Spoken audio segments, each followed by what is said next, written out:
ప్రార్థన. పరిశుద్ధుడివైన మా పరలోకపు తండ్రి, మీ పరిశుద్ధమైన నామమును బట్టి నీకు స్తోత్రాలు. మీ మహోన్నతమైన నామమును బట్టి నీకు వందనాలు. మీ శ్రేష్టమైన నామమును బట్టి నీకు స్తోత్రాలు. తండ్రి, ఈ సమయమందు మీ వాక్యముతో మమ్ములను బలపరచండి. మీ వాక్యాన్ని వింటున్న మీ ప్రియ బిడ్డలు అందరినీ దీవించి ఆశీర్వదించండి. మీ వాక్యమును మీ బిడ్డలు శ్రద్ధగా వినటానికి, మీ వాక్యమును మీ బిడ్డలు యోగ్యమైన మంచి మనస్సుతో విని, మీ వాక్యమును గైకొని, మీ వాక్యమును అంగీకరించి, మీ వాక్యమును గ్రహించి నూరంతలుగా ఫలించటానికి, మీ వాక్యానుసారమైనటువంటి జీవితమును జీవించుటకు కృప దయచేయమని యేసు క్రీస్తు నామమున ప్రార్థించి వేడుకుంటున్నాను మా పరలోకపు తండ్రి. ఆమేన్. క్రీస్తు యేసు మహోన్నతమైనటువంటి నామములో మీకు నా ప్రత్యేకమైన వందనాలు చెల్లించుకుంటున్నాను. ప్రియమైన దేవుని ప్రజలారా, ఒక గ్రామములో ఒక ధనవంతుడు ఉన్నాడు. ఒక గ్రామములో ఎవరున్నారు? ధనవంతుడు. అయితే ఆ ధనవంతుడు దేన్ని నమ్ముకున్నాడంటే ధనాన్ని నమ్ముకున్నాడు. ఆ గ్రామంలో ఉన్నటువంటి ధనవంతుడు ధనాన్ని నమ్ముకున్నాడు. పరిశుద్ధ గ్రంథములో ఏమని వ్రాయబడిందో తెలుసా? సామెతలు 11వ అధ్యాయము 28వ వచనములో ఈ విధంగా వ్రాయబడింది. ఏమని? ధనమును నమ్ముకునివాడు పాడైపోవును, నీతిమంతులు చిగురాకు వలె వృద్ధి పొందుతారు అని వ్రాయబడింది. నిజమే, ధనాన్ని నమ్ముకున్నవారు ఏమైపోతారంటే పాడైపోతారు. కనుక ప్రియమైన సహోదరులారా, ప్రియమైన స్నేహితులారా, ధనాన్ని నమ్ముకోవద్దు. ధనాన్ని నమ్ముకుంటే ఖచ్చితంగా పాడైపోతావు. యేసు ప్రభుని నమ్ముకో. యేసు ప్రభుని సొంత రక్షకుడిగా అంగీకరించు. యేసు ప్రభుని నమ్ముకొని నీతిగా బ్రతికితే, యేసు ప్రభుని నమ్ముకొని నిజాయితీగా బ్రతికితే, యేసు ప్రభుని నమ్ముకొని యథార్థంగా బ్రతికితే చిగురాకు వలె వృద్ధి పొందుతావు. చిగురాకు, చింత చెట్టుకి చిగురాకు ఏ విధంగానైతే వృద్ధి పొందుతుందో ఆ విధంగా వృద్ధి పొందుతావు. గమనించాలి, మనిషి బ్రతకటానికి ధనం అవసరమే. నేను బ్రతకాలంటే ధనం కావాలి, మీరు బ్రతకాలంటే ధనం కావాలి. ప్రతి మనిషికి ధనము అవసరమే. అయితే మనిషికి ఏముండకూడదో తెలుసా? ధనాపేక్ష ఉండకూడదు. ఏముండకూడదు? ధనాపేక్ష. ఎందుకని? ధనాపేక్ష సమస్త కీడులకు మూలము అని బైబిల్లో వ్రాయబడింది. అవును, ధనాపేక్ష సమస్తమైన కీడులకు మూలం. ప్రియమైన దేవుని ప్రజలారా, ధనాన్ని నమ్ముకోవద్దు.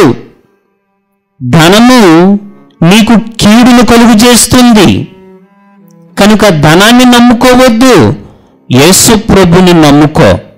2, మనిషికి ఆశ ఉండటం తప్పేమీ కాదు. ఆశ అనేది ప్రతి వారికి ఉంటుంది. అయితే మనిషికి ఏముండకూడదంటే దురాశ ఉండకూడదు. ఆశ వేరు, దురాశ వేరు. ఆశ ఉండటం తప్పేమీ కాదు. అయితే దురాశ ఉండకూడదు. ఎందుకని? దురాశ దుఃఖానికి చేటు అని వ్రాయబడింది. తర్వాత దురాశ గర్భమును ధరించి పాపమును కనగా పాపము పరిపక్వమై మరణాన్ని కంటుంది. ప్రియమైన దేవుని ప్రజలారా, దురాశ ఏం చేస్తుంది? దురాశ గర్భమును ధరించి పాపమును కనగా పాపము పరిపక్వమై మరణాన్ని కంటుంది. కనుక దురాశకి వెళ్ళొద్దు.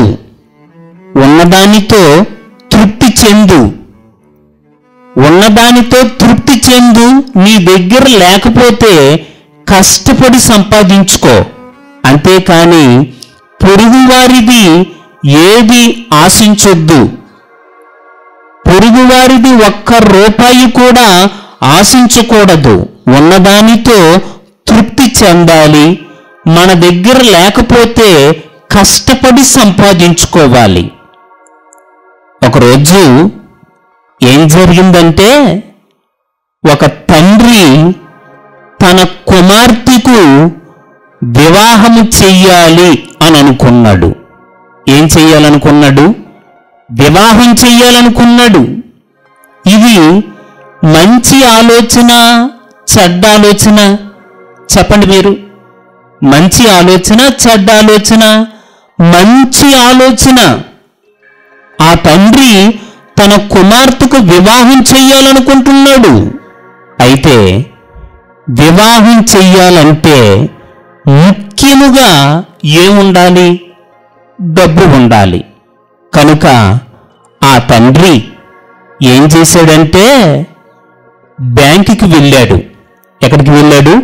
బ్యాంకుకి వెళ్ళాడు. వెళ్ళి ₹1,00,000 బ్యాంకులో నుంచి బయటికి తీసి ₹1,00,000 డ్రా చేసి ఆ డబ్బు బ్యాగ్లో పెట్టుకొని ఆ తండ్రి బ్యాంకులో నుంచి బయటకు వచ్చాడు. అయితే 3 దొంగలు, ఎంతమంది దొంగలు? 3 దొంగలు ఆ తండ్రి మీద అమాంతంగా పడి ఆ తండ్రిని కొట్టి ఆ తండ్రి చేతిలో ఉన్న డబ్బు బ్యాగు లాక్కొని ఆ 3 దొంగలు ఒక అడవిలోకి పరిగెత్తుకుంటూ వెళ్ళిపోయారు. ఎక్కడికి వెళ్ళారు? అడవిలోకి వెళ్ళిపోయారు. డబ్బు బ్యాగు లాక్కొని ఆ డబ్బు బ్యాగు తీసుకుని అడవిలోకి పారిపోయారు. అయితే ఆ 3 దొంగలు అడవిలో వెళ్తూ ఉండగా ఆ 3 దొంగల్లో ఒక దొంగ 2 దొంగలతో ఏమన్నాడంటే, ఒరేయ్, నేను భోజనం హోటల్కి వెళ్ళి మన 3కి భోజనం తీసుకొస్తాను. ఏం తీసుకొస్తాను? నేను భోజనం తీసుకొస్తాను. మన 3 భోజనం చేసిన తరువాత ఇదిగో ఈ డబ్బు మన 3 సమానంగా పంచుకుందాంరా. ఈ డబ్బు మన 3 సమానంగా పంచుకుందాం అని చెప్పి వాడు భోజన హోటల్కి వెళ్ళి 3 పొట్లాలు భోజనం కట్టించాడు. ఎన్ని పొట్లాలు? 3 పొట్లాలు భోజనం కట్టించాడు. కట్టించిన తర్వాత ఆ దొంగ మనస్సులో ఏమనుకున్నాడంటే, అడవిలో ఉన్న ఇద్దరిని చంపేస్తే, ఎవరిని? అడవిలో ఉన్న ఆ ఇద్దరిని చంపేస్తే ఆ డబ్బంతా నేనే తీసేసుకోవచ్చు కదా అనుకున్నాడు. అడవిలో ఉన్న ఇద్దరిని చంపేస్తే ఆ డబ్బంతా నేనే తీసేసుకోవచ్చు అనుకున్నాడు. ప్రియమైన దైవ జనాంగమా, దొంగతనాలు చేసేవారికి ఇదిగో ఇటువంటి ఆలోచనలే వస్తాయి. దురాశ కలిగిన వారికి ఇటువంటి ఆలోచనలే వస్తాయి. ధనాపేక్ష కలిగినటువంటి వారికి ఇటువంటి ఆలోచనలే వస్తాయి. కష్టపడకుండా డబ్బు సంపాదించాలి, కష్టపడకుండా పైకి రావాలి అని అనుకునే వారికి ఇటువంటి దుర్మార్గపు ఆలోచనలే వస్తాయి. వాడు అనుకుంటున్నాడు, అడవిలో ఉన్న ఇద్దరిని చంపేస్తాను, అడవిలో ఉన్న ఇద్దరిని చంపేస్తే ఆ డబ్బంతా నేనే తీసుకోవచ్చు అనుకున్నాడు. అనుకొని ఏం చేశాడో తెలుసా? పురుగుల మందు, పురుగుల మందు అమ్మే షాపుకి వెళ్ళి పురుగుల మందు కొన్నాడు. పురుగుల మందు కొని ఏం చేశాడంటే 2 పొట్లాల్లో కలిపేశాడు. ఎన్ని పొట్లాల్లో కలిపాడు? 2 పొట్లాల్లో కలిపాడా, లేకపోతే 3 పొట్లాల్లో కలిపాడా? 3 పొట్లాల్లో ఎందుకు కలుపుతాడు? 3 పొట్లాల్లో కలిపితే వాడు కూడా చస్తాడు కనుక 3 పొట్లాల్లో కలపలేదు, 2 పొట్లాల్లో కలిపాడు. అంటే వాడి ఉద్దేశం ఏంటో తెలుసా? వాడి ఆలోచన ఏంటంటే తాను బ్రతుకుతూ ఆ ఇద్దరిని చంపుదామని చూస్తున్నాడు. అది వాడి ఉద్దేశం. వాడు బ్రతుకుతూ అడవిలో ఉన్న ఇద్దరిని చంపుదామనుకుంటున్నాడు. ఇది మంచిది కాదు. మరి ఏది మంచిది? తాను బ్రతుకుతూ 10 మందిని బ్రతికించటం మంచిది. అవునా? తాను బ్రతుకుతూ 10 మందిని బ్రతికించాలి. తాను భోజనం చేస్తూ 10 మందికి భోజనం పెట్టాలి. హల్లెలూయా! అది మంచి ఆలోచన, అది మంచి తలంపది. అయితే వాడు అనుకున్నాడు, తాను బ్రతుకుతూ అడవిలో ఉన్న ఇద్దరిని చంపాలనుకున్నాడు. దేని గురించి? డబ్బు గురించి వారిద్దరిని చంపటానికి సిద్ధపడ్డాడు. నిజమే ప్రియమైన దేవుని ప్రజలారా, డబ్బు గురించి మనిషి ఏం చేయటానికైనా సిద్ధపడిపోతున్నాడు. జాగ్రత్తగా ఉండాలి. హల్లెలూయా! అయితే వాడు ఏం చేశాడంటే 2 పొట్లాల్లో పురుగుల మందు కలిపేశాడు. కలిపి ఆ పొట్లాలు తీసుకొని, ఆ భోజనం తీసుకొని అడవిలోకి వస్తున్నాడు. అడవిలోకి వస్తూ ఉంటే అడవిలో ఉన్న ఇద్దరు దొంగలు ఏమనుకున్నారంటే, ఒరేయ్, మనం భోజనం తీసుకురావటానికి వెళ్ళిన వాడిని చంపేద్దాం. వాడిని చంపేస్తే వాడి వాటా మిగులుతుంది, ఈ డబ్బు చెరుకో సగం పంచుకుందాం అనుకున్నారు. ప్రియమైన దైవ జనాంగమా, ఆలోచించండి. దొంగతనాలు చేసేవారికి మంచి ఆలోచనలు వస్తాయా? మంచి ఆలోచనలు రావు. దురాశ కలిగిన వారికి మంచి ఆలోచనలు రావు. ధనాపేక్ష కలిగిన వారికి మంచి ఆలోచనలు రావు.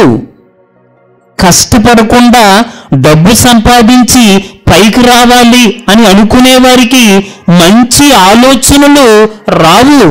వారిద్దరు అనుకుంటున్నారు, భోజనం తీసుకురావటానికి వెళ్ళిన వాడిని చంపేస్తే ఈ డబ్బు మనం చెరుకు సగం తీసుకుందాం, వాడు వాటా మనకి మిగిలిపోద్దే అనుకున్నారు.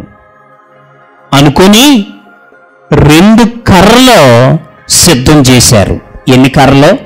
2 కర్రలు సిద్ధం చేసి ఆ 2 కర్రలు చెట్టు వెనకాతల దాచిపెట్టారు.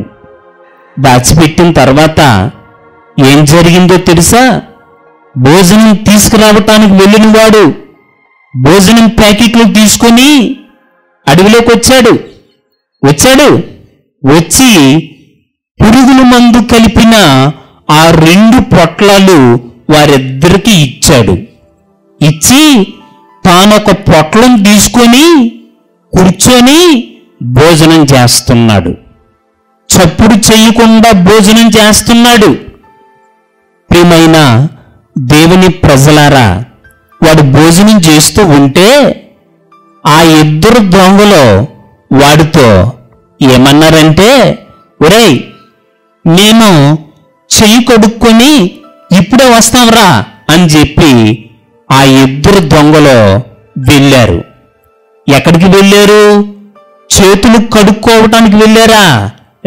లేదు. వారి ఉద్దేశం వేరు, భోజనం చేస్తున్నవాడు ఉద్దేశం వేరు. వారి ఉద్దేశం ఏంటి? వీడిని చంపాలని. వీడి ఉద్దేశం ఏంటి? వాళ్ళిద్దరిని చంపాలని. మొత్తం మీద ఆ 2 దొంగలు చెట్టు వెనక్కి వెళ్ళి ఆ 2 కర్రలు తీసుకొని వాడు వెనకాతలు వచ్చి తల మీద కొట్టి వాణ్ణి చంపేశారు. వాడు భోజనం చేస్తుండగా చనిపోయాడు. చనిపోయిన తర్వాత ఆ 2 దొంగలు చేతులు దులుపుకున్నారు. వాడు వాట మిగిలింది, ఈ డబ్బు చెరుకో సగం పంచుకోవచ్చు అనుకున్నారు. అయితే ఆ 2 దొంగల్లో ఒక దొంగ ఏమన్నాడంటే, ఒరేయ్, మనం భోజనం చేసి ఈ డబ్బు చెరుకు సగం పంచుకున్నావురా అని భోజనం ప్యాకెట్ల ముందు కూర్చొని భోజనం చేస్తున్నారు. అయితే ఆ భోజనములో విషం ఉందన్న సంగతి వారికి తెలియదు కనుక ఆ భోజనం చేసి నొరగలు గార్చుకొని గిలగిలగిలగిలలు కొట్టుకొని చనిపోయారు. ప్రియమైన దైవ జనాంగమా, భోజనం తెచ్చినోడు చనిపోయాడు, భోజనం తిన్నవారు చనిపోయారు. అవును, 3 చనిపోయారు. దొంగతనాలు చెయ్యటానికి అలవాటు పడేవారి పరిస్థితి అలాగే ఉంటుంది. దురాశ, ధనాపేక్ష కలిగిన వారి యొక్క పరిస్థితి అలాగే ఉంటుంది. అటువంటి మరణాలకే గురైపోతారు. ప్రియమైన దేవుని ప్రజలారా, బైబిల్లో వ్రాయబడిన మాట, దురాశ గర్భమును ధరించి పాపమును కనగా పాపము పరిపక్వమై మరణాన్ని కంటుంది. ఆశ వేరు, దురాశ వేరు. ఆశ ఉండటం తప్పేమీ కాదు. అయితే మనిషికి దురాశ ఉండకూడదు. ఏముండకూడదు? దురాశ ఉండకూడదు. పరిశుద్ధ గ్రంథములో దేవుడు ఇచ్చిన 10 ఆజ్ఞలలో ఒక ఆజ్ఞ ఏంటంటే దొంగతనము చెయ్యకూడదు. ఏం చెయ్యకూడదు? దొంగతనం చెయ్యకూడదు. యేసుక్రీస్తు ప్రభుల వారు ఒక యవనస్తుడితో, యేసుక్రీస్తు ప్రభుల వారు ఒక అధికారితో ఏమన్నారంటే, ఇదిగో, నీవు ఈ భూమిని విడిచిపెట్టిన తరువాత పరలోక రాజ్యములోనికి ప్రవేశించాలంటే నీ జీవితంలో నీవు దొంగతనం చెయ్యొద్దు అని యేసుక్రీస్తు ప్రభుల వారు అన్నారు. నిజమే. ఈ భూమిని విడిచిపెట్టిన తరువాత మనము పరలోక రాజ్యములోనికి ప్రవేశించాలంటే దొంగతనం చేయకూడదు. 2, బైబిల్లో ఏమని వ్రాయబడిందంటే, నీ పొరుగువారిది ఏది కూడా ఆశించొద్దు అని నిర్గమకాండంలో వ్రాయబడింది. ఎవరిది ఆశించకూడదు? పొరుగువారిది ఆశించొద్దు. నీ ఇరుగు పొరుగు వారిది ఒక్క చీపురు పుల్ల కూడా ఆశించొద్దు. నీకున్న దానితో తృప్తి చెందు. నీ దగ్గర లేకపోతే కష్టపడి సంపాదించుకో. హల్లెలూయా, హల్లెలూయా. కనుక ప్రియమైన దేవుని ప్రజలారా, ప్రభుని నమ్మిన మనము, యేసుక్రీస్తు ప్రభుల వారిని సొంత రక్షకుడిగా అంగీకరించిన మనము పొరుగువారిది ఆశించకుండా, దురాశ లేకుండా, ధనాపేక్ష లేకుండా మనము దేవుని ఆజ్ఞల ప్రకారంగా బ్రతుకుతూ దేవుని మార్గములో మనం నడుద్దాం. దేవుడు మిమ్ములను మీ కుటుంబాలను ఆశీర్వదించునుగాక. ఆమేన్.